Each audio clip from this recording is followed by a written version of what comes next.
Don't invest in real estate. What I want you to do is I want you to think about what real estate can do for you, okay?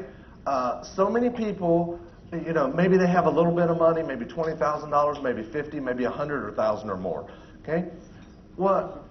And they think, okay, if I have $20,000, I could buy an $80,000 house and put $20,000 down. Can you not do that? Yes. But what are you going to do for the next deal? You're out of business. In fact, I've had some people that call me up, Larry, I just bought my first property. I had $20,000 and I put it down on my first property. I'm like, well, now you're out of business. What are you going to do now? You can't do anything. So everything that you do, I want you to think about how you can pull money out of that deal. And I don't care if you're wholesaling, retailing, or if you're doing lease option or buy it, fix it up, and refinance it. Let me tell you about a game plan for success that got me started, okay? And this is kind of how I got to the place that I am, because I was a landlord for a long time. Are there any landlords in here? Wow, there's a lot. I really feel for you. I really do. I got out of, listen, the cameras are rolling. I used to own a lot of residential real estate, okay? I used to own a lot of residential real estate, okay? But I've gotten rid of it all, okay? Because to me, real estate is great except for one thing. Well, I should say four things. Toilets, tenants, trash, and termites, okay? So here's my philosophy. I buy and flip, or wholesale, whatever you want to call it, residential properties, and I put my cash in commercial properties, okay? Commercial triple net lease properties is kind of what I like to do, because with the triple net lease property, the tenant pays taxes, insurance, maintenance, and repairs. And you have tenants like Walmart or CVS or Walgreens or something like that. Yeah, Advance Auto Parts. Those are your kind of tenants. And you don't have to worry about them moving out in the middle of the night, okay? Because they got a business, okay? So the game plan for success. Here's what I did when I got started. And if you're getting started, I still think it's a great idea, even though it involves owning residential property. What I would do is I would buy a single-family house. I would buy it, and I don't care how I would finance it, whether it would be with hard money or private money or relatives or whatever, because I didn't have any money back then. So I would buy a residential property, I would fix it up, and then I would refinance it. My typical deal was, here's my typical deal, if you'd like to write it down, it had an after-repaired value of $60,000.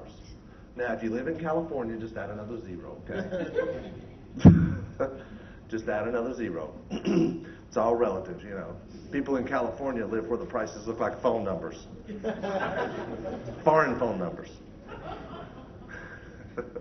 Okay, had an after repair of $60,000. I'd pay probably $25,000 to $30,000 for it. And I would put, $5,000, $10,000, $15,000 in work in it, depending on it. And I'd usually have about $35,000 to $40,000 in a house that was now worth $60,000 that I could rent out for approximately $600 a month. Okay?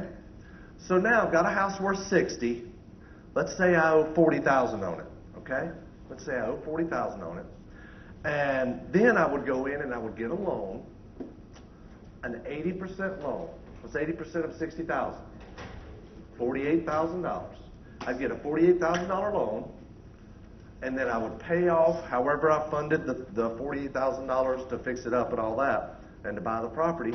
After closing costs, I might have, let's just say on the low end, $5,000. Okay?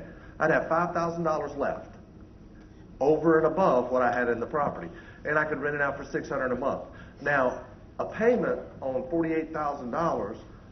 The ones I did, one of the numbers I remember, and they were all pretty close, was $365 a month. Let's just say it's $400 a month, okay? P-I-T-I. Well, what's my cash flow if my payment's $400 a month? $200 a month, okay? So now I've got a property that I have nothing in, and I actually put $5,000 in my pocket. What's my return on that? Infinite.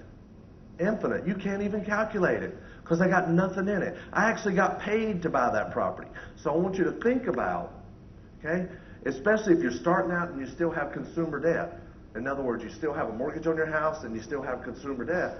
Think about possibly, okay, I'm not saying you got to do it, but this is what I did. Just, and I like to share what I did because, some people may want to do it, some people may not. But it's what I did. Every property I would buy it and thinking about what bill can I pay off with this property. Okay? I'd take that $5,000 and I'd pay off a little bit on a credit card. If I paid off a $5,000 credit card that had a $100 payment, now what is my cash flow? $300 a month. Now, if I took that $5,000 and I paid off a $5,000 credit card that had a $100 payment on it, what's that going to do to my credit score?